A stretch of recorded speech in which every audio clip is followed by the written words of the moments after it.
சொல்லுங்க sir. Sir மீண்டும் இடி வந்துட்டு ஒரு கடிதம் அனுப்பியிருக்காங்க தமிழக டிஜிபிக்கு சார். அமைச்சர் நேரு சரி. அவர்கள் துறையில 1020 கோடி வந்துட்டு லஞ்சம் கொடுத்ததற்கான நேரடி ஆதாரங்கள் தங்களிடம் இருக்கு அப்படின்னு சொல்லி அவர் மேல எஃப்ஐஆர் ஃபைல் பண்ண சொல்லி நீங்க கடிதம் கொடுத்திருக்காங்களே. முன்னாடி இப்பதான் ஒரு 2 மாசத்துக்கு முன்னாடி ஒரு 888 கோடி ஊழல் நடந்துறதா சொல்லி ஒரு கடிதம் கொடுத்திருந்தாங்க. அதுக்கே நடவடிக்கை இல்லாம இருக்கு. இது எப்படி பாக்குறீங்க சார்? முதல்ல இதுல முக்கியமான விஷயத்தை என்ன இது பண்ணணும்னா, என்ஃபோர்ஸ்மெண்ட் டைரக்டர் டைரக்டா வந்து எஃப்ஐஆர் போடலாம். தமிழ்நாடு டிஜிபிக்கு தான் அனுப்பணுன்ற அவசியம் இல்லை.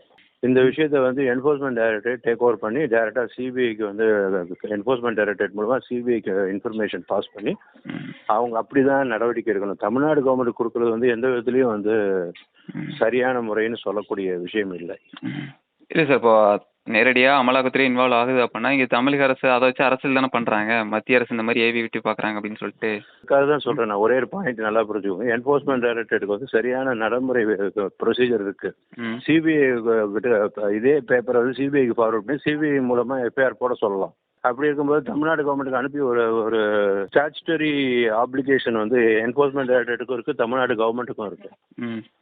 ஸ்டாச்சுட்டரி ஆப்ளிகேஷன் இருக்கும்போது both have to take a call, not only Tamil Nadu's DGP or anything concerned with Tamil Nadu. Okay. Enforcement Directorக்கு சில நடைமுறைகள் இருக்கு. அது மாதிரி சிபிஐக்கு அதே லெட்டரை ஃபார்வர்ட் பண்ணலாம். சிபிஐ டைரக்டா அதாவது இறக்கக்கூடிய விஷயம் இது. They have to take a call. இது சட்டபூர்வமானது. இப்படி திமுக தொடர்ச்சியா ஊழல் நடந்துட்டு இருக்கு சார். என்ன சார் பண்ணுவாங்க இப்போ தேர்தல் வரக்கூடிய இந்த நேரத்தில் அப்புறம் பழி வாங்குதுன்னு அவங்க சொல்லுவாங்க.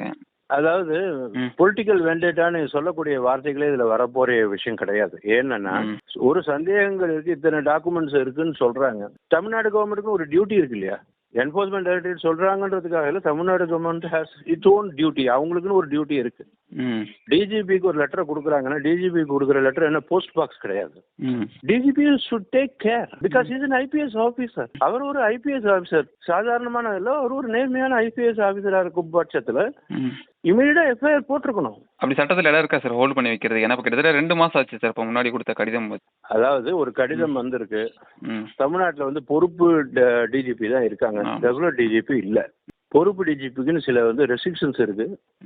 டிஜிபிக்குள்ள பவர் அவருக்கு இருக்கு. டிஜிபிக்கு என்ன பவர் இருக்கோ அது இருக்கு. ஆனா பொறுப்பு டிஜிபி அப்படின்னு சொல்லும்போது responsibility DGP person who is in charge. அப்படின்ற பட்சத்தில் இவங்க வந்து சிபிஐக்கு வந்து அதே காப்பி வந்து ஃபார்வர்ட் பண்ணி விடலாமே. ஏன் வந்து தமிழ்நாடு கவர்மெண்ட்டுக்கு தான் ஃபார்வர்ட் பண்ணணும்னு என்ன இருக்கு? லீகலா யோசிங்க.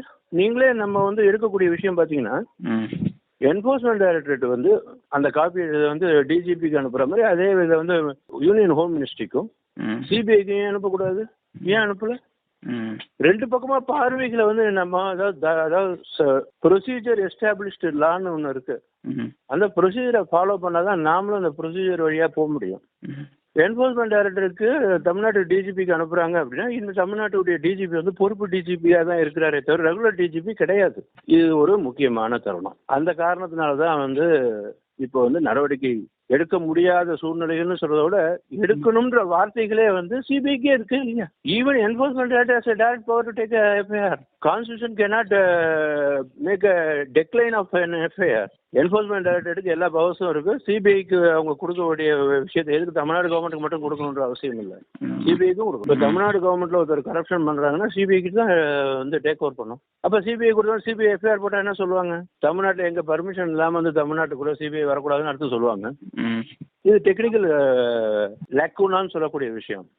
Technical obstruction, legal obstruction is different, technical obstruction is different. அமலாக்கத்துறை நேரடியாக இப்போ வரலான்ற பட்சத்தில் இப்போ நீதிமன்றம் ஏற்கனவே சொல்லியிருந்தாங்க சார், டாஸ்மாக் வழக்கில் தான் நினைக்கிறேன் எங்களுக்கு தெரியப்படுத்திட்டு தான் வரணும் அப்படின்னு சொல்லி மாநில அரசு ஒரு கோரிக்கை வச்சிருந்தாங்க சார். அதன் காரணமாக காவல்துறை கிடையாது, அவசியமே கிடையாது. when an authority who is having a constitutional holding they doesn't need any prosecution sanction. தமிழ்நாட்டோட மெயின் டிராபேக்கே regular DGP is not available. That is a scenario. That is a very important scenario where we stand in. When a regular DGP is available, automatically it will go into the root of the matter. It's the root of the matter. You have to take care of the root of the matter is very important. When a regular DGP is there, when a in-charge DGP is there, that is a lacuna available now. Solunga sir. Okay sir. Okay. Thank you sir. Jai Hind, Jai Bharat, Vande Mataram. Because today is the 150th year of Vande Mataram Day. Vande Mataram written by Bankim Chandra Chatterjee. Okay. Jai Hind sir.